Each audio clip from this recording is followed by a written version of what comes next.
Ladies and gentlemen, ladies and gentlemen,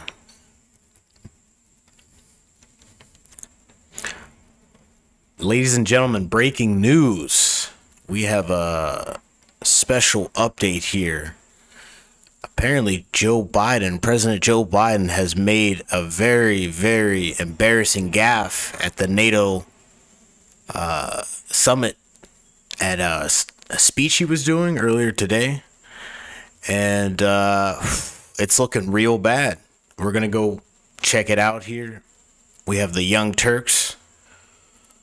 They're going to, I guess, give us a lowdown of what's going on. If you enjoy the video, please hit the like, share, and the subscribe button. Go check out the Young Turks. It's your boy KWTB. Let's go see what's going on. Wasn't accurate, so you should see for yourselves. I wouldn't have picked Vice President Trump to be vice president, but I think she was not qualified to be president. Wow. This happened on the same day that he introduced Volodymyr Zelensky, the leader of Ukraine, as Putin.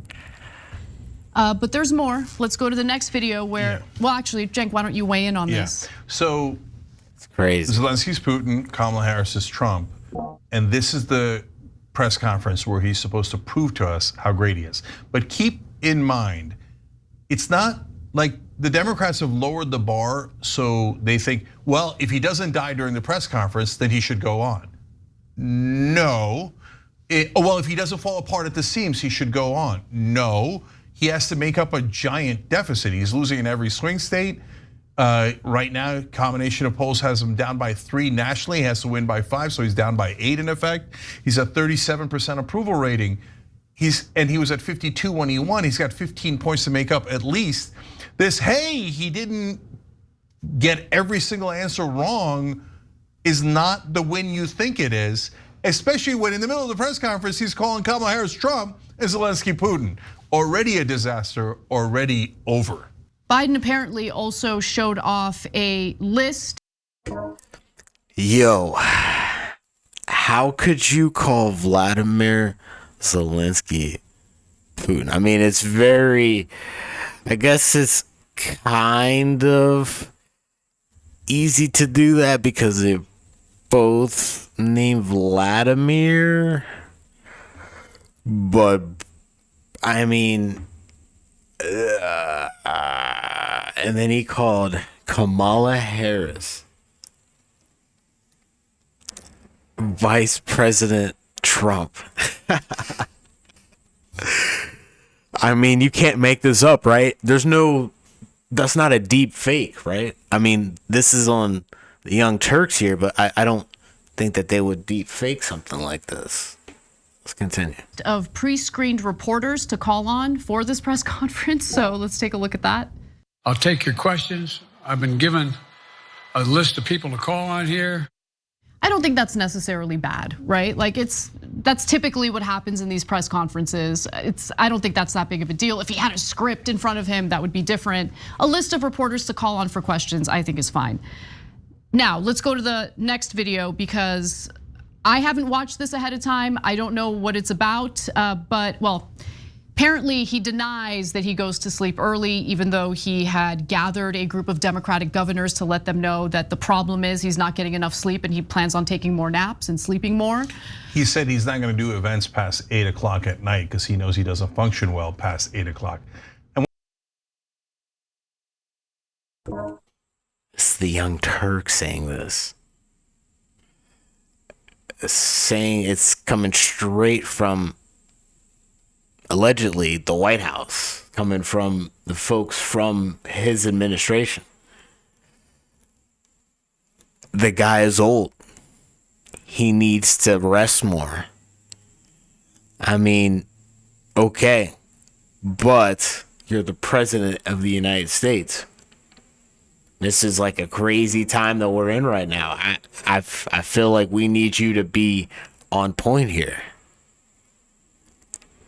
There's like a threat of like a third world war here, possibly, and even more.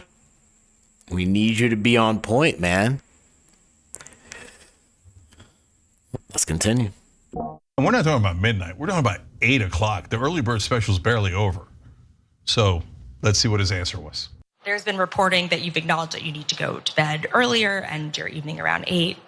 That's not true. Look, what I said was, instead of my every day starting at 7 and going to bed at midnight, it'd be smarter for me to pace myself a little more. And I said, for example, the 8, 7, 6 stuff, instead of starting a fundraiser at 9 o'clock, start at 8 o'clock. People get to go home by 10 o'clock. I love my staff, but they add things all the time. At the very end, I'm catching hell from my wife for that. Anyway.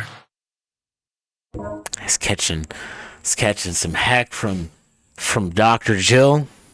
Man, you don't want to upset the wife, right? But the country, though, right? But can't upset the wife, though, right? What do they add? Did they add that you go to sleep at 8 o'clock? They didn't add that. The Democratic governors are the ones who said your quote in person that you shouldn't do things past 8 o'clock. That has nothing to do with your staff. And then he talks about his wife. What was that about at the end? I mean, we know his wife makes all the decisions. I wouldn't point that out in this conference, but what did you think he was referring to? To be fair, what he was referring to is, well, he placed blame on his staff for filling his schedule with too many things to do, and that his wife gives him hell about having so much to do in one day. That's what he was referring to. That sounds about right. He's the president of the United States, guys. He's the president of the United States. I mean, look, guys, I've said this before, but I can give you many examples. Would you have him drive your car with your kids inside it? Absolutely not. I do not recommend that. But you make your own choice. You make your own decision / choice.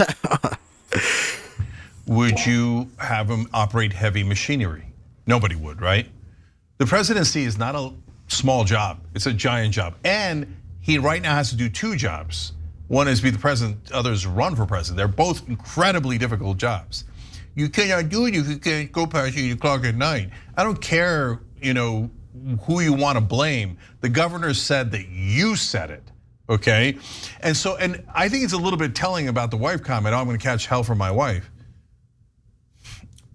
So your wife's the only one you're listening to according to every mainstream media reporting on this. And so now you're telling us in the most important press conference, oh my God, my wife yells at me about this or that. That doesn't help the image of you being controlled by your wife, right? And her making the actual decisions. Yeah. So for me, the bottom line on this press conference is not anywhere near good enough. Even if you didn't think that he fell apart at the seams and you just want to keep making excuses, well, Kamala Harris could be Donald Trump. No, look, I know that's not your excuse for Blue MAGA. Their excuse will be, it's just a normal slip up. All Joe Biden ever does is 100 normal slip ups that every president apparently does. Do you remember Barack Obama making these slip ups? I don't remember it. It's not that everyone is perfect or Slip ups happen, right? Like it's normal. It's normal to misspeak. Look, we don't. Facts. I do it all the time. But wow.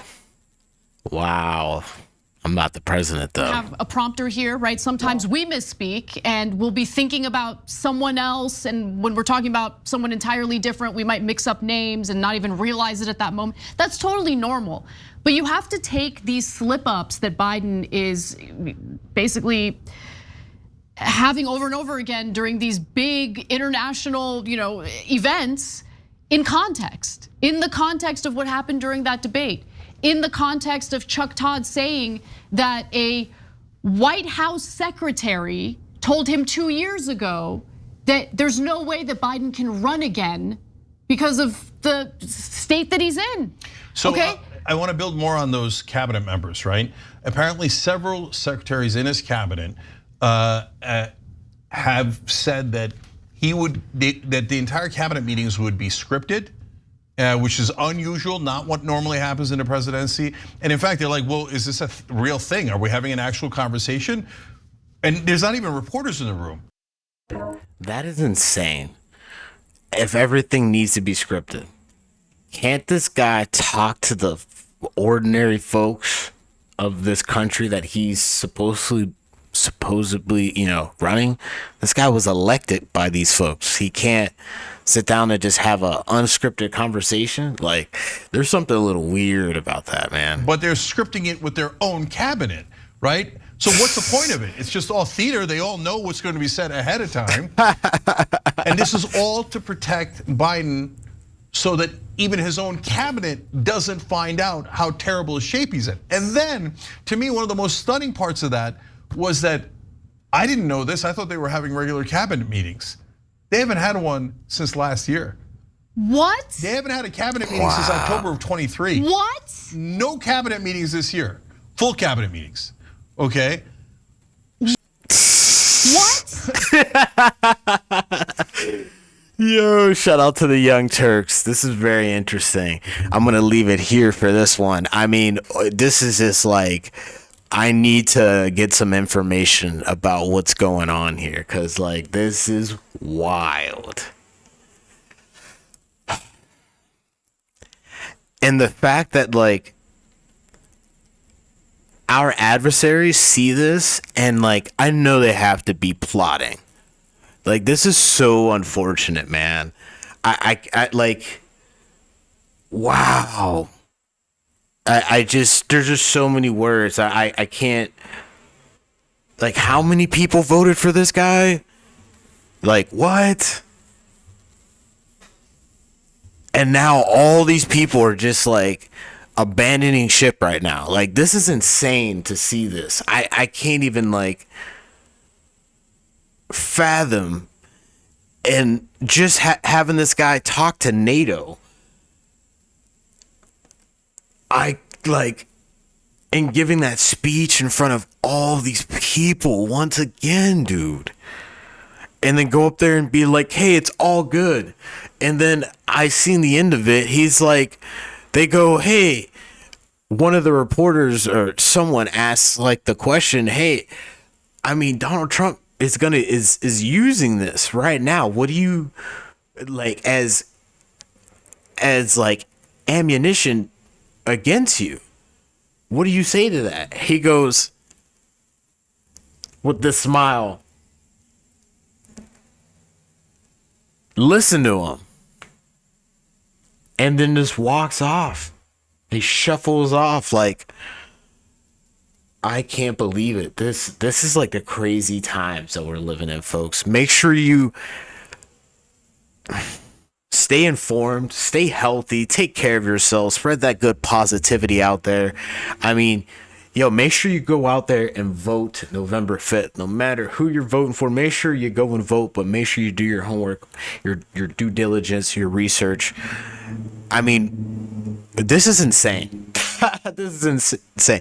Shout out to the Young Turks for this very interesting perspectives that they have here. I'm going to put their link in the description below. Wow.